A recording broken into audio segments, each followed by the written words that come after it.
வணக்கம் நண்பர்களை பாருங்கள். இந்த தம்பி வந்து நமக்கு வந்து பதிவாக தேங்காய் அப்படிங்கிட்டு இருக்காரு. இவர் பார்த்தீங்கன்னா ஒரு நாளைக்கு ஒரு 40-50 மரம் பிடுங்குவாப்புல. அதே மாதிரி பார்த்தீங்கன்னா ஆவரேஜாக நான் ஒரு 80 அடி 100 அடி மரம்னாலே ஏறுவார். இவருக்கு ஒரு மரம் பிடுங்குறதுக்கு வந்து காய் பறிக்கிறதுக்கு வந்து பார்த்தீங்கன்னா ஒரு 40 ரூபா ஆவரேஜாக கொடுப்போம்.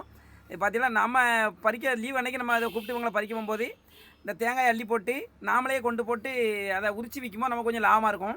அதான் முழு தேங்காயாக வியாபாரி வந்து நம்மகிட்ட எடுத்துகிட்டு போனாங்கன்னா ஒரு தேங்காய் 19 ரூபாய்க்கு எடுப்பாங்க. ஆனால் பார்த்தீங்கன்னா நாமளே உரித்து நம்ம கொண்டு மார்க்கெட்டில் போடும்போது ஒரு கிலோ காய் அதாவது கமிஷன் இல்லாமல் 51 ரூபா. போன பறிக்கு 63 ரூபா போச்சு, இந்த பறிக்கு 51 ரூபா போச்சு. அதனால் நாமளே பார்த்தோம்னா ஒரு காலையில் நேரம் ஒரு சின்ன உடற்பயிற்சி மாதிரி இருக்கும், நமக்கு ஒரு சின்ன சந்தோஷமும் இருக்கும். அதனால் அப்படியே பார்த்து நம்மளே பறிச்சுக்கிட வேண்டியதான், உரிச்சிக்கிட வேண்டியதான், ஒரு சின்ன சந்தோஷம். நம்ம தோட்டத்திலே இதில் பறித்து போட்டுட்டு ரெண்டாவது பார்த்திங்கன்னா இதை வந்து கடைசியில் நம்ம இங்கே வச்சே உரித்து மார்க்கெட்டு கொண்டு போகிறதுனால ஈஸியாக இருக்கும். மொத்தமாக அள்ளி சமக்காண்டாம். ஒரு வாரம் கழித்து உரிக்கும் போது கிட்டத்தட்ட அனைத்து காயுமே நல்லா குலுங்கிரும். கொஞ்சம் ஒரு சிலது கொஞ்சம் குலுங்காமல் இருந்தாலும் ஒரு வாரம் போட்டு உரிக்கும் போது குலுங்கிரும். சூப்பராக இருக்கும். நன்றி.